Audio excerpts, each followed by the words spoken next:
Bismillahirrahmanirrahim. Assalamualaikum warahmatullahi wabarakatuh. Di sini saya Siti Sahidatul Aska ingin menjelaskan tentang materi yang telah dijelaskan oleh Ibu Leni, yaitu antropolinguistik. Nah, definisi dari antropologi linguistik itu merupakan bidang ilmu interdisipliner yang mempelajari hubungan bahasa dengan seluk-beluk kehidupan manusia, termasuk kebudayaan sebagai seluk-beluk inti kehidupan manusia. Nah, dalam bidang antropologistik dikaitkan dengan peran bahasa dan seluk-beluk kehidupan manusia. Nah, karena kebudayaan itu merupakan aspek yang paling dominan atau paling inti dalam kehidupan manusia, segala hierarki kajian bahasa dalam bidang antropologistik itu lebih sering dianalisis dalam kerangka kebudayaan. Lalu slide selanjutnya itu tentang konsep dan kerangka teori konsep performansi, ideksikalitas, dan partisipasi.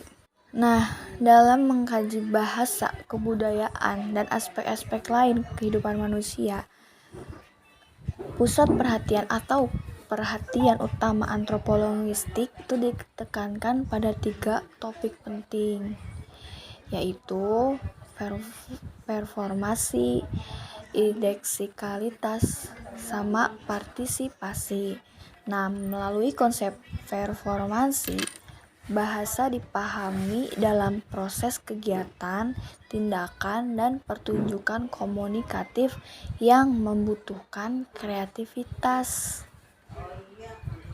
Bahasa sebagai unsur lingual yang menyimpan sumber-sumber kultural tidak dapat dipahami secara terpisah dari pertunjukan atau kegiatan berbahasa tersebut.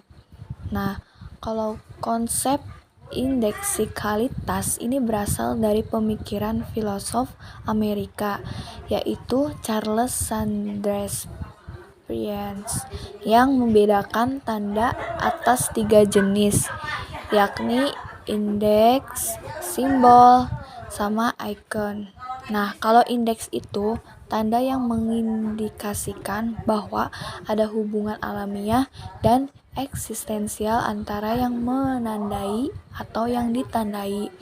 Nah, konsep indeks itu diterapkan pada ekspresi linguistik seperti pronomina demonstratif, terus fenomena diri, sama adverbia waktu dan adverbia tempat. Nah, yang ketiga itu konsep partisipasi. Dalam konsep partisipasi itu memandang bahasa sebagai aktivitas sosial yang melibatkan pembicara dan pendengar si pelaku sosial tersebut. Nah, selanjutnya slide tentang konsep parameter antropolinguistik. Dalam mengkaji penggunaan bahasa antropolinguis memegang dan menerapkan 3 parameter.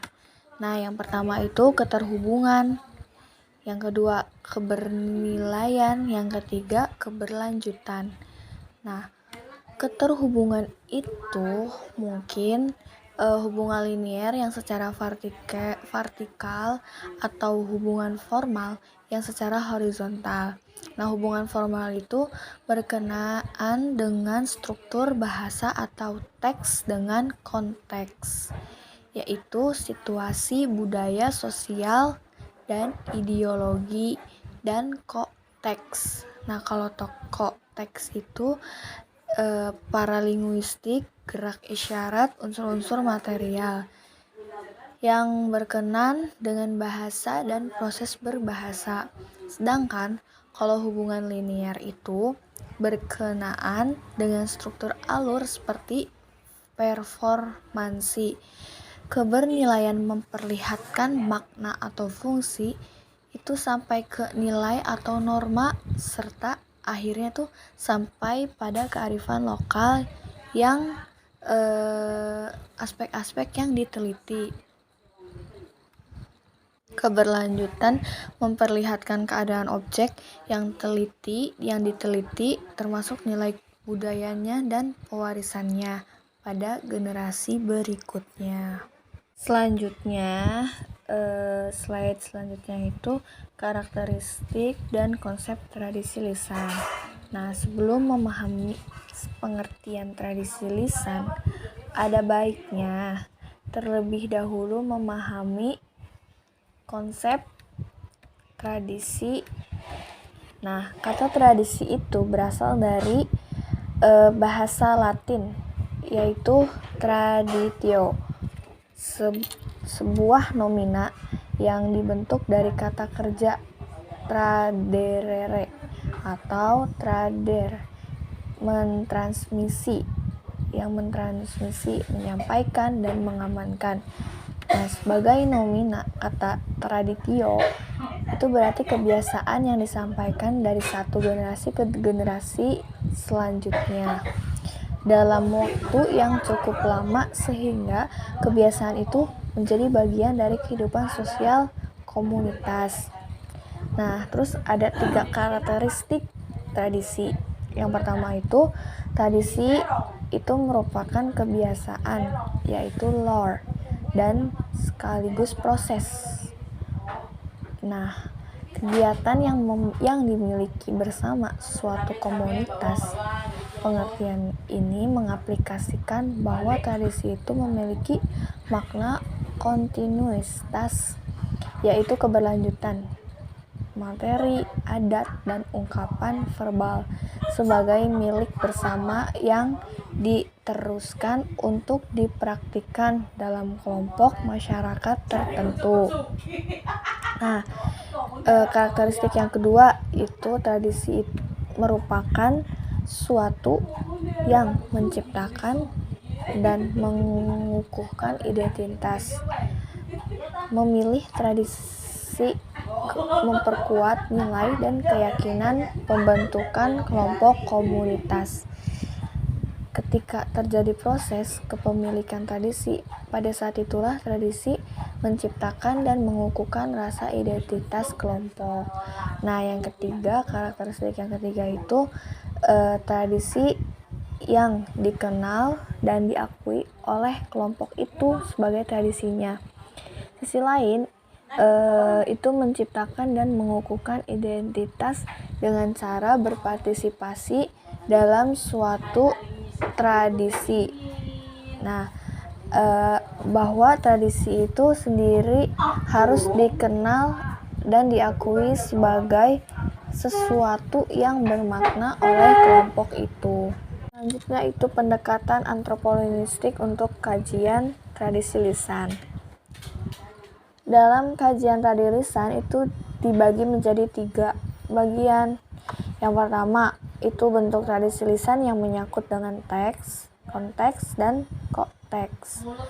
Yang kedua itu kandungan tradisi lisan yang berkenaan dengan makna dan fungsi, nilai, dan norma, dan kearifan lokal. Yang ketiga yaitu revitalisasi dan pelestarian tradisi lisan yang berkenaan dengan mengaktifkan atau pelindungan, pengelolaan, dan pengembangan, serta pewarisan dan pemanfaatan. Ketiga bagian tradisi lisan tersebut itu dapat dikaji berdasarkan parameter antropolinguistik. Nah, tradisi lisan memang bukan hanya tradisi atas unsur-unsur verbal aja, tapi juga melainkan dengan tradisi nonverbal. Nah, kalau unsur-unsur verbal itu kayak ucap-ucapan lisan.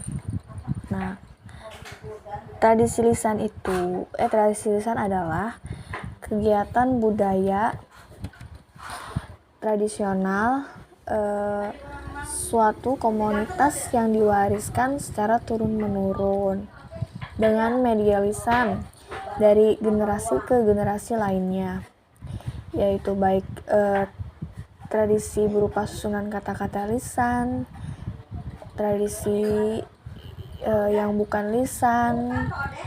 Nah, tradisi lisan itu menjadi objek kajian antropologistik lebih berfokus pada tradisi lisan yang verbal. Karena kenapa antropolinguistik itu terhadap tradisi lisan itu dimulai dari unsur-unsur verbalnya, kemudian masuk ke unsur-unsur nonverbal.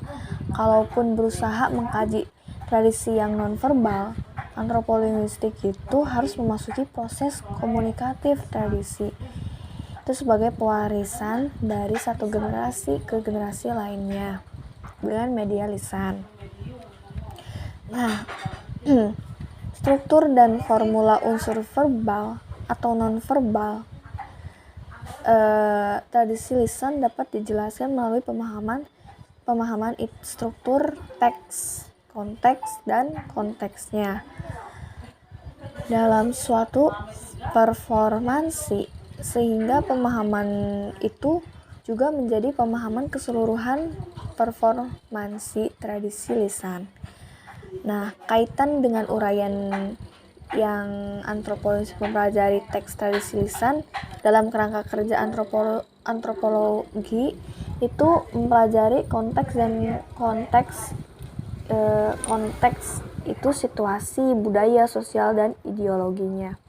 Tradisi lisan dalam kerangka kerja linguistik dan mempelajari aspek lain kehidupan manusia melalui tradisi lisan seperti aspek religi, politik, komunikasi, hukum, manajemen, dan pemasaran dalam kerangka kerja sama linguistik dan antropologi.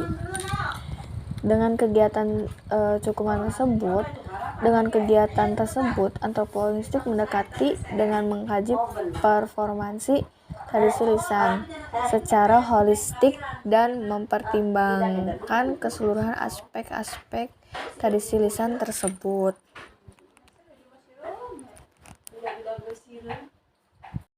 Selanjutnya itu kesimpulan dari pembahasan antropolinguistik. Nah, kesimpulannya itu bahwasanya antropolinguistik mengkaji tradisi lisan dalam beberapa tahapan. Tahapan pertama itu kan mengkaji bentuk tradisi lisan, terus keterhubungan teks, kodeks, dan konteks dalam suatu performansi untuk menemukan struktur, formula, atau pola tradisi lisan. Nah, tahapan berikutnya mengkaji isi tradisi lisan, yakni kebernilaian yang merupakan makna dan fungsi nilai dan norma serta kearifan lokal sebuah tradisi lisan. Dalam istilah wacana kritis, revitalisasi, dan pelestarian tradisi lisan tersebut berkenaan dengan praktik wacana serta produksi, distribusi, dan konsumsi teks yang secara berkelanjutan dalam masyarakat. Seorang antropolinguis yang melakukan penilaian tradisi lisan akan mampu mengungkapkan 3 tahapan kajian tradisi lisan tersebut. Nah, cukup sekian dan terima kasih pembahasan dari saya. Kurang lebihnya saya mohon maaf. Wabillahi taufiq wal hidayah. Wassalamualaikum warahmatullahi wabarakatuh.